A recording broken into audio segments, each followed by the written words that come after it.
Hi friends, welcome back to Dreamsy Feathers. എല്ലാവർക്കും പുതിയ വീഡിയോയിലോട്ട് സ്വാഗതം. അപ്പോൾ ഇന്നത്തെ വീഡിയോയിൽ ഞാനൊരു പൈൻവുഡ് ഹാമ്പർ ബോക്സാണ് ചെയ്യാൻ പോകുന്നത്. ഇത് എൻഗേജ്മെൻറ്റിന് വേണ്ടിയിട്ട് അവർക്ക് ഗിഫ്റ്റായിട്ട് കൊടുക്കാൻ വേണ്ടിയിട്ടാണ്. അപ്പം അതിന് വേണ്ടി ആദ്യം തന്നെ ചോക്ലേറ്റ്സ് വയ്ക്കുന്നുണ്ട്, പിന്നെ coffee mug, photo frame, flowers, പിന്നെ നമുക്ക് ഒരു റെഡ് നെറ്റ് ഉണ്ടല്ലോ അത് വെച്ചൊന്ന് കവർ ചെയ്യണം. അപ്പോൾ ഇത്രയുള്ള ഈ പരിപാടി എങ്ങനെ ചെയ്യുന്നതെന്ന് നോക്കാം. സോ ആദ്യം തന്നെ ഞാൻ കുറച്ചു സാധനത്തിൻ്റെ പേര് മറന്നുവല്ലോ, ഷ്രെഡഡ് പേപ്പർ. അത് ചെയ്യുന്ന വീഡിയോ ഞാൻ മുന്നേ ചെയ്തിട്ടുണ്ട്, അത് ഞാൻ മേളിൽ ഐക്കാർട്ടിൽ കൊടുത്തേക്കാം. ഓക്കെ, അപ്പോൾ അത് വെച്ചിട്ട് അതിനുശേഷം ഫോട്ടോ ഫ്രെയിം വെച്ചു, കോഫി മഗ് വെച്ചു, ചോക്ലേറ്റ്സ് എല്ലാം ഒന്ന് അടുക്കി പറക്കി വെച്ച് ഫ്ലവറും വെച്ചു കൊടുത്തു. സംഭവം ഇത്രയേ ഉള്ളൂ. എങ്കിലും ഈ ഹാമ്പർ നെറ്റ് കെട്ടാൻ വേണ്ടിയിട്ട് ഞാൻ ഏതാണ്ട് 20-25 മിനിറ്റ്, അതിൽ കൂടുതലുണ്ട്. എനിക്കൊന്ന് വീഡിയോയിൽ 20 മിനിറ്റ്സ് കൂടുതലുണ്ടായിരുന്നു നെറ്റ് കെട്ടണത് മാത്രം. കാരണം ഒരു തരത്തിൽ പറ്റുന്നില്ലായിരുന്നു.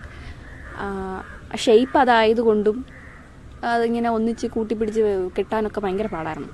ഞാൻ എന്തായാലും അഡ്ജസ്റ്റ് ചെയ്തിട്ടൊരു ചെറിയ സമയത്തിന് ചെയ്തെടുക്കുന്നത് പോലെ കാണിച്ചിട്ടുണ്ട് നെറ്റ് കെട്ടുന്നത്. അതിത്തിരി പാടായിരുന്നു, വേറെ കുഴപ്പമൊന്നും ഉണ്ടായിരുന്നില്ല. അപ്പം ഇനി ബാക്കി പ്രൊസീജിയേഴ്സൊക്കെ നിങ്ങൾ കണ്ടു നോക്കൂ, എങ്ങനെയാണ് നെറ്റ് ഇങ്ങനെ ഒട്ടിക്കാനൊക്കെ നിൽക്കുന്നത്, നെറ്റ് ഇങ്ങനെ വെച്ചതെന്നൊക്കെ ഒന്ന് നോക്ക്. പിന്നെന്തുവാ, വീഡിയോ ഷൂട്ട് ചെയ്യുന്നത് നട്ടുച്ച വെയിലെത്താണ്, ജനലിൻ്റെ സൈഡിൽ ഇരുന്നിട്ട്. അപ്പം ഈ വെയിൽ ഇങ്ങനെ അടിച്ച് കയറുന്നതുകൊണ്ട് ഇങ്ങനെ മങ്ങി പോവായിരുന്നു ഇടയ്ക്കിടയ്ക്ക്. പിന്നെ ഫോൺ താഴെ വീഴുന്നുണ്ടായിരുന്നു. ഞാൻ ട്രൈപോഡൊന്നും യൂസ് ചെയ്യുന്നില്ല, ജസ്റ്റ് ജനലെ ചാരി വെച്ചേക്കും. അപ്പോൾ അതുകൊണ്ട് ഈ അടിയിലിട്ടിരിക്കുന്ന മാറ്റ് ഉണ്ടല്ലോ, ഈ ഇത് കെട്ടണതിനനുസരിച്ചിട്ട് ഈ മാറ്റ് അങ്ങോട്ടും ഇങ്ങോട്ടും വലിയും, അപ്പോൾ ഫോൺ മറിഞ്ഞു വീഴും.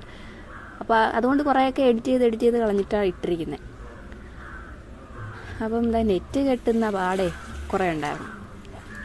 ഒരു വിധത്തിൽ അതിൻ്റെ അറ്റവും മൂലയൊക്കെ വലിച്ചു കെട്ടിയിട്ട് ഈ സൈഡിൽ ഞാനാണെങ്കിൽ ഈ സാധനം എല്ലാത്തിൻ്റെയും പേര് മറന്നു പോവുക, ഡബിൾ സൈഡഡ് ടേപ്പ്. ഓക്കെ, ആ ടേപ്പ് വെച്ച് ഒട്ടിച്ചിട്ട് ഒന്ന് സ്റ്റിക്ക് ചെയ്ത് കൊടുക്കുക ചെയ്യുന്നത്. അപ്പം ഇതൊരു ബെറ്റർ വേ ആണെന്ന് തോന്നി. ഇതാണ് ഇങ്ങനെ ചെയ്യാൻ പറ്റുള്ളൂ. അല്ലാതെ നമ്മൾ കെട്ടി നൂല് വെച്ച് വേണമെങ്കിൽ ടൈ ചെയ്ത് കൊടുക്കാം, പക്ഷെ അത് ബോറായിരിക്കും. ഇതാകുമ്പം അധികം അറിയത്തില്ല, വൃത്തിയായിട്ട് അവിടെ ഇരിക്കുകയും ചെയ്യും. അപ്പം ഈ ഒരു രീതിക്ക് ഒരു സൈഡ് ചെയ്തു, ഇതേപോലെ തന്നെ അപ്പുറത്തെ സൈഡും ചെയ്തു വെച്ചിട്ടുണ്ട്.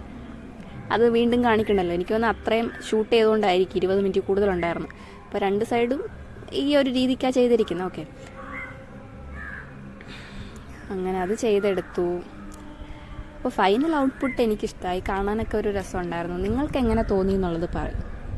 ഓക്കെ, അപ്പം നിങ്ങളുടെ അവിടെ ഇലക്ഷൻ ഒക്കെ ആയിട്ട് വരികയല്ലേ, എവിടം വരെ എത്തി? ഇവിടെയാണെങ്കിൽ ഇങ്ങനെ വണ്ടിയിൽ ഇങ്ങനെ അനൗൺസ് ചെയ്തുകൊണ്ടിരിക്കുക, ഞങ്ങൾക്ക് വോട്ട് ചെയ്യൂ എന്നും പറഞ്ഞു.